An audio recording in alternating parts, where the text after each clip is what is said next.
오늘 우리에게 새날을 주신 하나님을 찬양하겠습니다. 찬송가 383장 찬양합니다.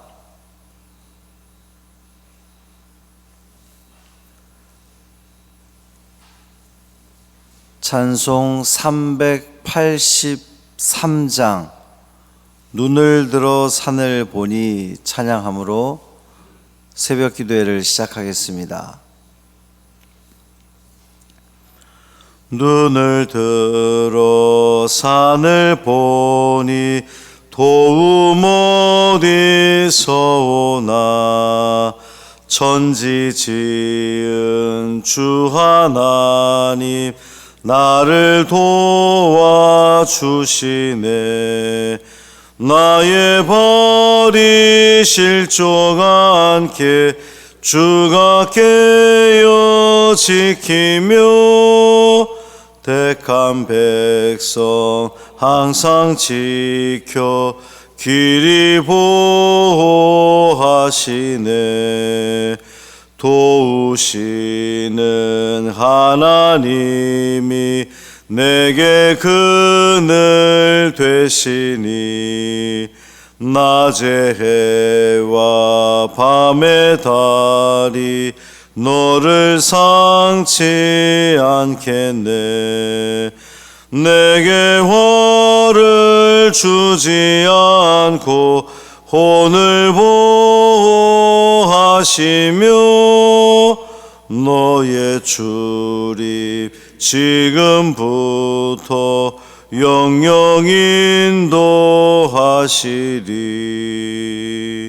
아멘.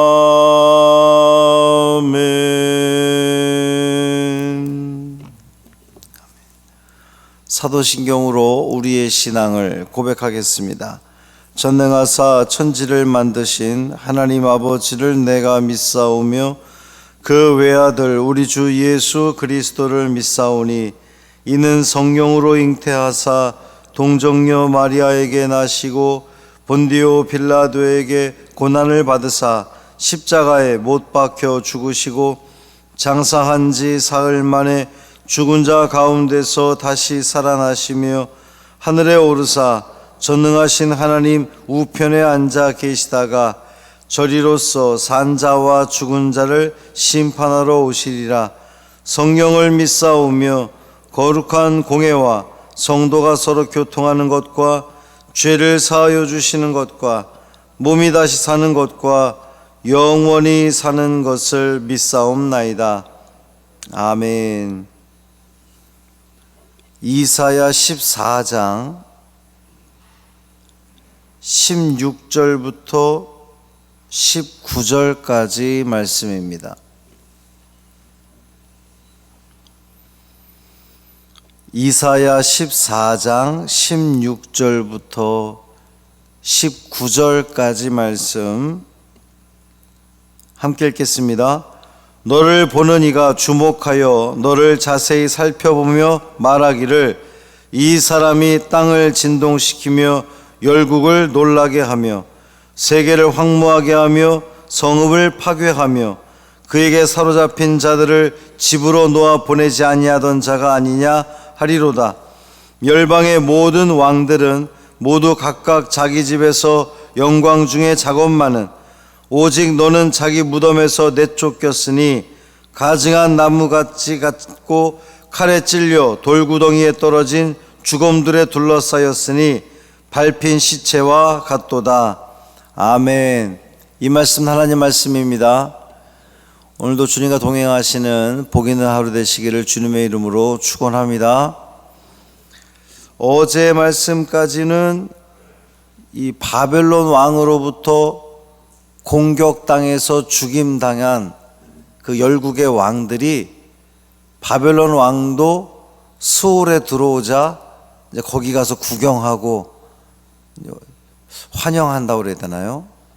하여튼 너도 결국 올 수밖에 없었구나.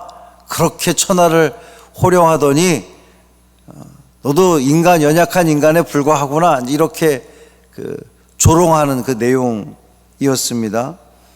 이제 16절 오늘 이하부터는 앞부분과 같은 맥락이지만 앞부분이 스올에서 조롱하던 내용이라고 한다면, 이제 오늘 본문은 이 땅 위에서 벌어진 그 죽음에 대해서, 이 땅 위에서 사람들의 반응에 대한 이야기입니다. 열왕들 뿐만 아니라 일반 백성들까지 이 비참하게 몰락한 바벨론 왕을 조롱한다라고 하는 점에서는 어제 말씀보다 더 이렇게 그의 죽음에 대해서 아주 신랄한 그 평가를 내리고 있다, 이렇게 볼 수가 있어요. 특히 여기에서 이 교만한 바벨론 왕은 매장지를 얻지 못해서 그 시체가 길가에 버려진 것으로 그렇게 묘사되고 있습니다. 이러한 일들을 우리가 이전에도 한번 읽은 적이 있어요. 그 아합 왕의 아내가 되는 이세벨이 그 아합 왕 이상으로 그렇게 기세 등등 했었는데, 결국 그녀의 죽음은 아주 비참한 죽음, 그래서 그 시신을 지나다니는 모든 사람들이 다 보면서 혀를 찰 정도로 그 비참한 죽음을 맞이했었는데, 그것과 같은 맥락이라고 볼 수가 있습니다. 이 고대 세계에서 무덤에 묻히지 못하는 시체는 그 영혼이 안식을 누리지 못하고 이게 허공을 떠돌아다닌다고 이제 이렇게 인식이 되었어요. 그러니까 그의 운명은 아주 극도로 사악한 악인이 결국 당하는 일로 이렇게 여겨졌단 말이죠. 그러니까 세상 사람들이 전쟁터를 지나가다가 널브러진 시체들 가운데에 바벨론 왕의 시체를 발견하게 되는 겁니다. 그리고서는 그것을 딱 보고 바벨론 왕이네. 이제 어제 말씀은 이 스올에 있었던 일이라고 한다면, 오늘은 이 전쟁터 가운데 바벨론 왕이 죽었어요. 그리고 지나다니는 사람들이 그 시신을 보고 결국 그 당당했던, 그 대단했던, 그 위세가 대단했던 바벨론 왕도 이렇게 죽을 수밖에 없네 라고 이제 조롱하는 그러한 그 내용입니다. 16절 17절 보면, 이 사람이 땅을 진동시키며 열국을 놀라게 하며 세계를 황무하게 하며 성읍을 파괴하며 그에게 사로잡힌 자들을 집으로 놓아보내지 아니하던 자가 아니냐, 이렇게 조롱하는 겁니다. 살아있을 때는 그 대단하던 바벨론 왕 아니냐라고 하는 거죠. 결국 다른 일개 병사들처럼 그 기세등등했던 그 제국의 왕이었던 자가 일개 병사들처럼 이 길바닥에 누워져 있구나. 원래 여러분, 우리가 생각해 볼 때에 왕이 시해를 당했어요, 혹은 왕이 전쟁터에서 죽었어요. 그러면 군사들이 그 왕의 시신을 내버려 두겠습니까? 그렇지 않잖아요. 어쨌든 간에 전쟁터에서 죽었더라도 그 시신을 수습해서 장사 지내려고 끌고 온단 말이죠. 그게 상식적인 일인데, 어찌된 일인지 이 바벨론 왕의 죽음에 대해서는 그냥 아무도 그 시신을 수습하지 않은 거예요. 그냥 너무 많은 그 시신들이 널브러져 있는 곳에 그저 일개 병사의 한 명인 것처럼 그렇게 누워 있다는 겁니다. 바로 저자가 바벨론 왕 아니냐라고 하는 거예요.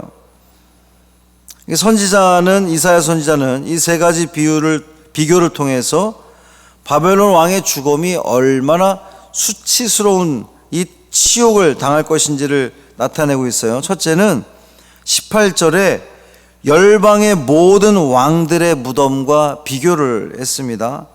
열방의 모든 왕들은 바벨론 왕이 생전에 제압했던, 그러니까 바벨론 왕에게 굴복당했던 그러한 그 자들이 이 열방의 모든 왕들입니다. 그러한 자들도 죽은 후에는 다 각각의 무덤이 준비되어 있었단 말이죠. 그러니까 바벨론 왕에게 죽임을 당해서 이제 어제 말씀과 연결해서 보면 스올에 내려간 그 자들도 자기 무덤은 있어요. 오늘 본문에서 자기 집이라는 표현을 썼는데 그 자기 이제 무덤을 이야기하는 겁니다. 무덤이 있어요. 그런데 어찌된 일인지 그 천하를 호령했던 바벨론 왕은 그 명성에 걸맞는 무덤은커녕 아예 매장지조차 없었다는 겁니다. 죽음 그대로 방치됐던 거예요. 그러니까 이 고대뿐만 아니라 뭐 요즘도 마찬가지인데 동양의 이 가치관에서 시신에 대한 그 중요성, 얼마나 우리가 시신을 요즘 장례식에도 시신이 수평으로 들지 못하는 것에 대해서도 막 사람들이 주의하고 막 조심을 할 지경인데 이 2600, 700년 전에 이 고대 사회에서 시신이 이렇게 매장되지 못하고 길바닥에 버려졌다? 그것만큼 수치스러운 일은 없는 거예요. 아주 최대의 치욕이었습니다. 오죽하면 전도서 6장 3절에 보면 이렇게 말씀하고 있어요. 사람이 비록 100명의 자녀를 낳고 또 장수하여 사는 날이 많을지라도 그의 영혼은 그러한 행복으로 만족하지 못하고 또 그가 안장되지 못하면 나는 이르기를 낙태된 자가 그보다는 낫다 하나니. 그러니까 무덤에 제대로 들어가지 못하면 낙태된 것보다도 못하다고 이렇게 표현할 정도였는데 지금 바벨론 왕의 죽음이 그러한 취급을 당하고 있다는 거예요. 두 번째 비교는 19절 보면 이 가증한 나뭇가지와 비교를 합니다. 가증한 나뭇가지는 너무 보기가 좋지가 않아서 그냥 이렇게 잘려져서 버려지는 나뭇가지를 의미하는 거예요. 그러니까 바벨론 왕의 시신이 그렇게 흉측스럽게 전쟁터에 버려졌다는 그러한 그 의미입니다. 이것은 이새의 뿌리에서 한 싹이 나며 이 거룩한 나뭇가지와 비교되는 그러한 그 모습이에요. 세 번째 비교는 19절 하반절에 보면 밟힌 시체와 비교하고 있어요. 이 바벨론 왕의 시신은 칼에 찔려 돌구덩이에 빠진 시체들로 둘러싸여 있었는데 그것은 밟힌 시체와 같다는 거죠. 여기 그 칼에 찔려 돌구덩이에 떨어진 죽음이라고 하는 이 표현은 지나가는 자들이 이 죽임당한 자들의 시체 위에 돌을 던져서 돌무더기가 형성되었고 그 시신들은 돌들 밑에 깔려 있게 된다는 것을 말하는 겁니다. 그러니까 그 가운데 바벨론 왕의 시신도 거기에 깔려 있다라고 하는 거예요. 그러니까 그 비참한 모습이 꼭 사람들의 발에 무수히 짓밟힌 시신과 같다라고 하는 그 내용입니다. 바로 이것이 생전에 저 하늘 높은 줄 모르고 끝까지 올라가 있었던 그의 그 위치뿐만 아니라 어제 말씀에서도 보면 교만했잖아요. 이 바벨론 왕이 교만했습니다. 하늘의 모든 그 보좌 위에 자신이 올라갈 정도로 그렇게 교만했던 왕의 결말이 오늘 본문과 같은 그러한 그 결말을 얻는다는 거예요.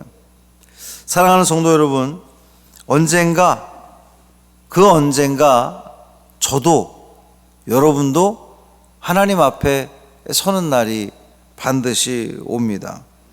하나님과 사람들 앞에 나의 종말이 어떠하기를 여러분은 원하십니까? 오늘 말씀에서 아주 강렬하게 비교되는 두 가지가 있는데 가증한 나무가지가 될 것인가 아니면 이새의 뿌리에서 나는 그 한 가지가 거기에서 등장하는 것처럼 거룩한 가지가 될 것인가.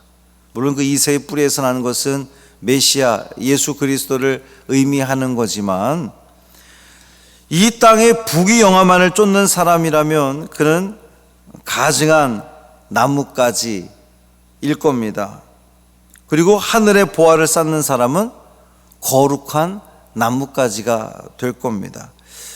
선택은 온전히 여러분의 몫입니다. 나의 몫인 거죠. 내가 어떠한 삶을 살아가느냐. 아유, 죽은 후에 무슨 소용이 있어.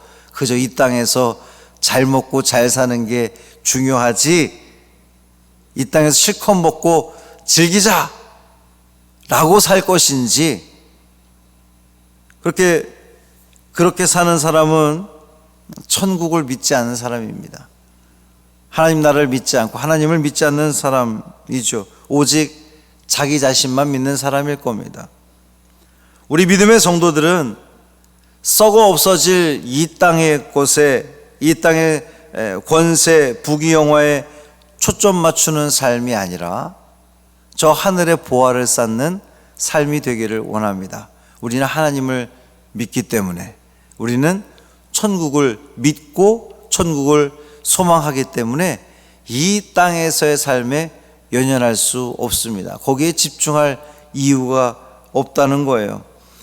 하나님이 인정하시는 복된 인생들 되시기를 주님의 이름으로 축원합니다. 이 하루 삶을 살아가면서 내가 어디에 초점 맞추고 살 것인가? 이 땅에서의 삶인가? 아니면 저 하늘의 삶인가? 바벨론 왕 같은 그러한 안타까운 최후가 아니라 하나님이 우리를 기뻐 맞아주시는, 환영해 주시는 그 온전한 삶을 살아가는 믿음의 길 걸어가는 우리 모두 되기를 주님의 이름으로 축원합니다. 살아계신 아버지 하나님 감사합니다. 하나님, 우리를 사랑하셔서 이 새벽에도 말씀을 통해서 깨닫게 하시니 감사합니다. 여전히 우리 오늘 하루의 계획은 어떻게 하면 잘 먹을까? 어떻게 하면 배불릴까? 어떻게 하면 넓은 집을 소유할까? 어떻게 하면 더 많은 것들을 가질까?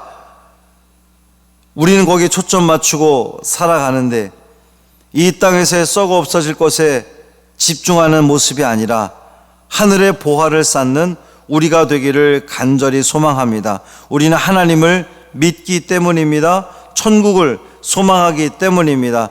저 천국에서 하나님께서 우리를 환영하고 영접해 주실 그날을 믿고 소망하기 때문입니다. 이 하루의 삶을 살아가면서 우리의 모든 삶의 발걸음이, 우리의 손이, 우리의 시선이 하늘을 향하게 하시고 주님만 바라보게 하시고 주님 뜻 가운데에 살아가는 우리 믿음의 자녀들 되게 하여 주옵소서. 하루의 삶을 온전히 주님께 맡기기를 원하며 우리 주 예수 그리스도의 이름으로 축복하며 기도합니다. 아멘. 하늘에 계신 우리 아버지여, 이름이 거룩히 여김을 받으시오며 나라가 임하시오며 뜻이 하늘에서 이루어진 것 같이 땅에서도 이루어지이다. 오늘 우리에게 일용할 양식을 주시옵고 우리가 우리에게 죄 지은 자를 사하여 준 것 같이 우리 죄를 사하여 주시옵고 우리를 시험에 들게 하지 마시옵고 다만 악에서 구하시옵소서. 나라와 권세와 영광이 아버지께 영원히 있사옵나이다. 아멘.